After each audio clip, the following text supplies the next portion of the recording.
Mantan penyidik KPK menyoroti soal kehadiran Wakil Ketua KPK Alexander Marwata sebagai saksi meringankan dalam sidang gugatan pra-peradilan Ketua KPK nonaktif Firly Bahuri. Kedatangan Alexander dinilai tidak elok karena Firly merupakan tersangka kasus korupsi. Ex-penyidik KPK Yudi Purnomo mengatakan ini pertama kalinya seorang Wakil Ketua KPK menjadi saksi meringankan untuk gugatan pra-peradilan tersangka kasus korupsi, dalam hal ini Ketua nonaktif KPK Firly Bahuri. Menurut Yudi, Alexander lebih baik menjadi saksi fakta ketimbang saksi meringankan. Kedatangan Alexander dinilai tidak elok karena Firly berstatus sebagai tersangka kasus korupsi di Polda Metro Jaya. Hal senada disampaikan mantan pimpinan KPK Saud Situmorang.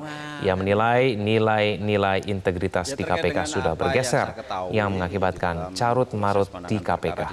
Itulah yang kemudian digali oleh pemohon maupun termohon dalam pra-per ini. Jadi sesuatu yang saya ketahui, yang saya kerjakan tiap hari di KPK saja dalam penanganan perkara, bagaimana sih mekanismenya dan lain sebagainya. Dan kalau sebenarnya mau berkaca mengenai pra-peradilan, ya itu kan hanya uji formil ya. Artinya bahwa sebenarnya lebih fokus itu bagaimana proses yang dilakukan oleh Polda Metro Jaya. Sehingga ngapain ya Pak Alex itu harus menjadi saksi dari pihak Pak Firly. Jadi sekali lagi kita menyayangkan hal itu dilakukan oleh Pak Alex dengan alasan apapun.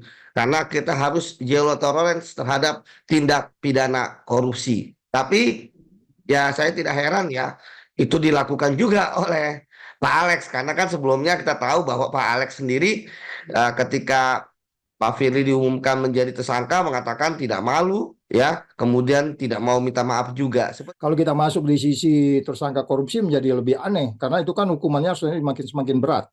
Tidak hanya dari sisi karena dia persoalan korupsi yang dilakukan oleh penegak hukum, pada bagian lain ini levelnya ini pimpinan gitu, pimpinan pemberantasan korupsi. Jadi kalau bahasa normatif yang sederhana, ya bukan lagi di double atau sepertiga ditambah gitu, bisa dalam kalau kita mau efek jerah ya di triple gitu. Artinya hakim kita minta ini membuat suatu keputusan nanti dengan kewenangan-kewenangan yang lainnya sesuai dengan Undang-Undang Pokok Kehakiman, mereka harus membuat maksimal. Jadi kalau kita maksimal pada bagian kita mau meminimalkan, ini logikanya terbalik sudah. Mas Boyamin, dalam Undang-Undang KPK tahun 2019 nomor 19 memang menyatakan KPK adalah lembaga negara dalam rumpun kekuasaan eksekutif yang seakan-akan membuat kesan bahwa ini bukan lagi lembaga independen. Apalagi kemudian Alex Marwata juga menjadi saksi meringankan bagi Firly Bahuri yang menjadi tersangka kasus pemerasan. Apakah kemudian dengan menyelenggarakan debat, mengundang capres, adu gagasan soal pemberantasan korupsi, ini kemudian bisa membantu publik untuk bisa kembali percaya kepada MK adalah lembaga yang independen?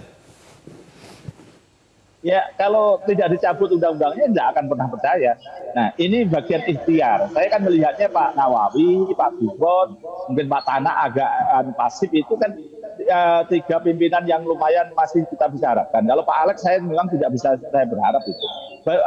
Tiga-tiganya dia jadi saksi dalam tanda kutip kubunya Pak Firly itu aja bagi saya udah tidak layak lagi sebenarnya jadi pimpinan KPK gitu. Harusnya ini saya terpaksa mungkin mengadu ke Dewan Pengawas nanti untuk ini tindakan Pak Alex ini terpaksa paling tidak ini diberi kartu kuning atau diberi peringatan lah bagaimana dia justru lebih mementingkan temannya dalam hal ini Pak Firly daripada lembaga KPK. Gara-gara dia jadi saksi itu kan KPK tercoreng lagi gitu.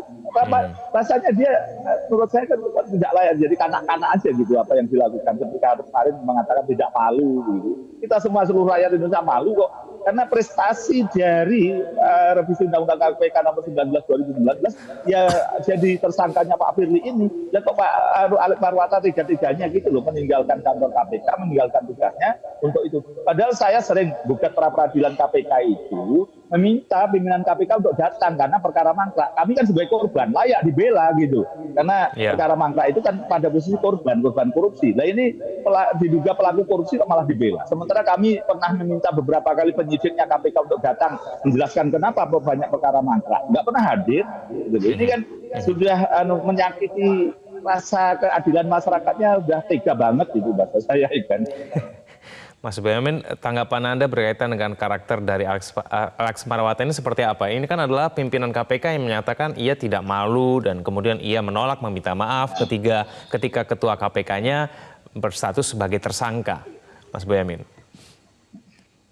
Ya memang menurut saya kalau kita bicara track record itu kan Pak Alex Marwata ketika jadi hakim tipikor itu ad hoc itu kan sering malahan dissenting opinion untuk menyatakan bebas sebuah perkara korupsi dari seorang terdakwa. Justru hakim karyanya menyatakan korupsi dan itu kemudian tingkat banding kasasi kemudian dinyatakan itu korupsi 2 kali paling tidak. Jadi sebenarnya Pak Alex Marwata ini dari sisi karena seorang akuntan kan mungkin kalau pembukuan terjadi balan ya tidak ada korupsi gitu aja melihatnya. Jadi ketika jadi hakim ad hoc tipikor aja begitu, terus kemudian itu prestasi hebat lagi ketika periode keduanya dipilih pada saat menurut saya DPR itu mencari sosok pimpinan yang tanda kutip lemah gitu dan terpilih, berarti memang ya sosok Alex Marwata ini disukai DPR gitu kan untuk proses menurut saya versinya pelemahan dengan revisi undang-undang KPK dicari pimpinan yang lemah seperti apapun ya ada buktinya kok. Bu Lili Pintauli ya dipilih karena sosok lemah gitu ya, melakukan sesuatu kegiatan melanggar kode etik sampai 2 kali. Ini juga Pak Alex Marwata kemarin juga blunder urusan Basarnas mengumumkan tersangka padahal bukan kewenangannya, jadi rame tanda kutip sampai tentara marah begitu gitu kan. Jadi banyak hal yang menurut saya banyak hal yang dilakukan oleh Pak Alex itu malah blunder. Jadi ini sebenarnya terus terang saja tidak layak. Ini bagaimana kalau boleh nanti Presiden kalau memang masih terhadap pemberantasan korupsi peduli, mestinya tidak diperpanjang Pak Alex ini untuk 1 tahun ke depan berdasarkan putusan Mahkamah Konstitusi itu.